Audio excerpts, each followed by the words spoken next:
welcome to Parks Bros. It's Drew here, and I'm finally back at Knott's Berry Farm to check out Summer Nights and, of course, MonteZOOma, the Forbidden Fortress. Let's talk about this thing.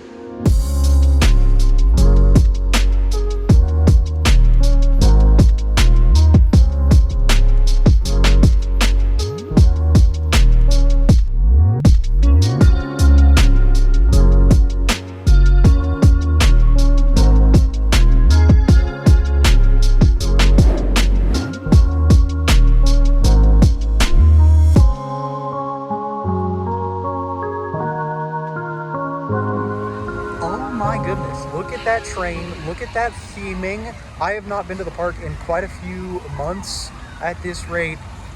I cannot believe how much progress has occurred while I have not been able to get here. This is incredible looking. The trains look amazing in person. Love to see some of that theming work. We're gonna get some more views of that as we walk around the station. But another cool detail, especially since I haven't been here, is all of this paint on the fence here, which really nice to see. Of course, the entire track completed. Those LSMs across the train track itself. I cannot believe this, and it's actually been doing full tests. It went through the loop this morning, which is incredible news. But you can see that it looks like the queue is definitely going to be on this right-hand side of the train now, with the new gates on that side, as well as what looks to be what the new queue is going to be, with that stairway going up.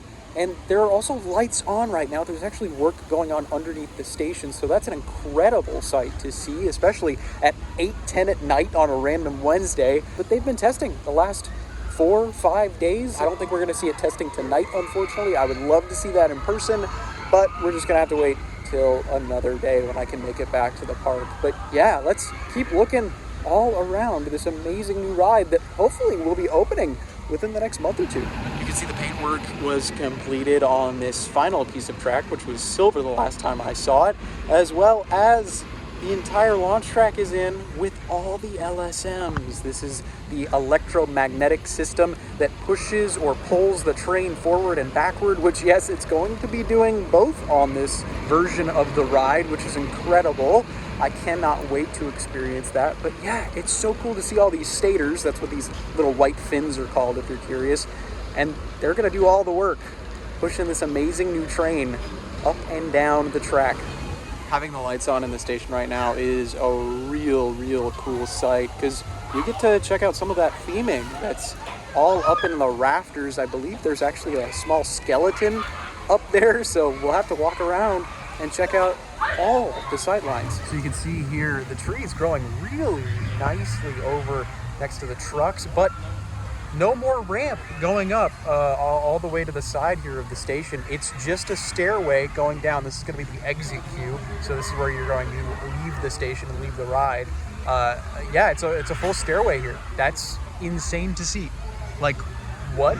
So there's actively a crew in the station right now, touching up on some of the theming and the lighting in the station, which is really cool.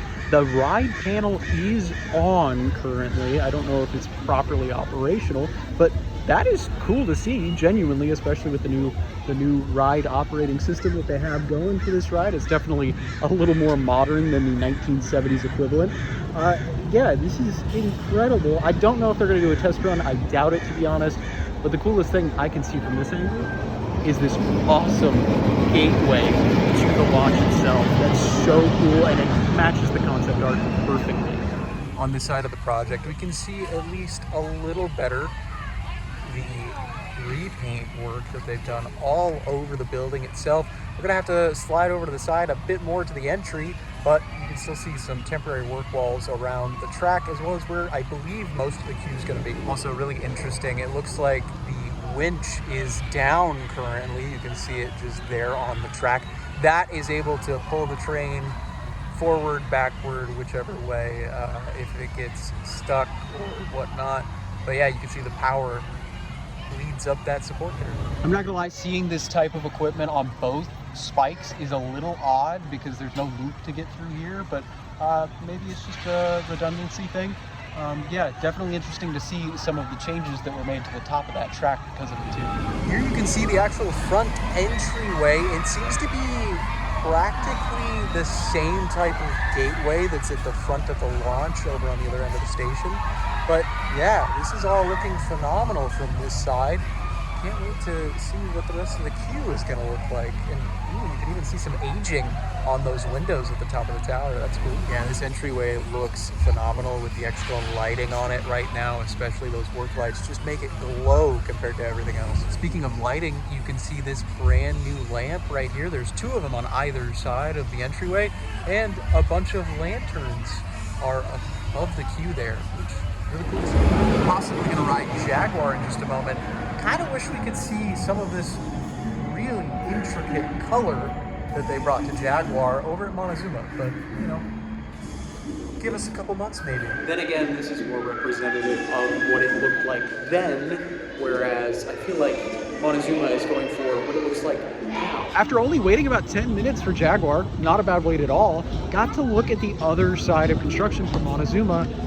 Lots of switchbacks, goodness gracious, lots more than there used to be. It makes sense though, less people can fit on the train and it will have a longer dispatch time. So the wait time's definitely gonna go up. So that'll be interesting to see how that all works out. But it was nice to see the entry stairway is practically the old exit stairway. So they're reusing that, but they themed it up a little bit. There's lots of rope work all over the station. It doesn't look like any testing tonight, but lots of detail work still ongoing, which is great to see. Something I spotted while riding Jaguar was this insane setup. Looks like there's a DJ, lots of different Asian cuisine over here for summer nights. Looks like Vietnamese and maybe some Korean food as well. This is insane looking. Well done, Knott. This is cool. Really spices up the area in front of Silver Lake. So it looks like we have Vietnamese food on one side and Japanese food on the other. Walking into Ghost Town now, we can see decorations for Founders Day, which is the celebration that they have for Ghost Town Alive, where Ghost Town literally comes alive. But we're gonna hop over to the dress shop over here, which is where the VIP lounge is, or the Prestige lounge is for Prestige pass holders, to grab our fast lane for the night. Got a quick snack inside the Prestige lounge as well as our fast lane for the night, so we'll use that if any line is too long, aka Ghost Rider. But in addition to that, you can hear a band in the distance for summer nights. This is why summer is one of my favorite times at Knott's Berry Farm. You've got all of the amazing actors that make Ghost Town come alive during the day, and then at night you've got all the food selections and live bands. We've now made our way to the back of the park, the Boardwalk section near Hang Time. This is looking fantastic. This used to be Johnny Rockets. It was a Johnny Rockets for dang near 20 years, but now it's going to be Crafty's Kitchen, which is super exciting. I can't wait to see all of the reimagining inside of here, especially to tie it into Knott's Berry Tales Return to the Fair, which is just over to the side there. So the ride will have not only its own gift shop and its own arcade, but also its own restaurant. That's super fantastic. Definitely hope there's boysenberry pies available too. So no official opening date on this yet, but let's say right here, summer of 2026. So it should be soon, but yeah, I can't really see any progress, at least with all these walls up.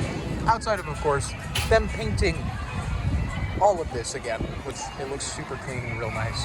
So Hang Time had a posted 90-minute wait. Looks to be about a half hour, but now we're gonna go check out Accelerator, see if that wait time's bad, because we've only got 40 minutes left in the park day, so hopefully we can make the most of it. It says 30 minutes, so I'm hoping it's just a station wait.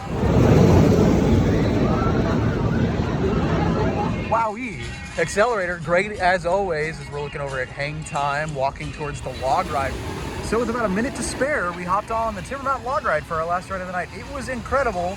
However, it's kind of wet. More wet than usual, because it's summer. Even in the second row, man, it was so wet. It was a very quick visit to Knott's Berry Farm tonight, but very eventful. Got lots of amazing looks at MonteZOOMa, the Forbidden Fortress, as well as getting a couple rides. It was a lot of fun. Hope you enjoyed. And if you did, make sure to subscribe. I'd really appreciate it.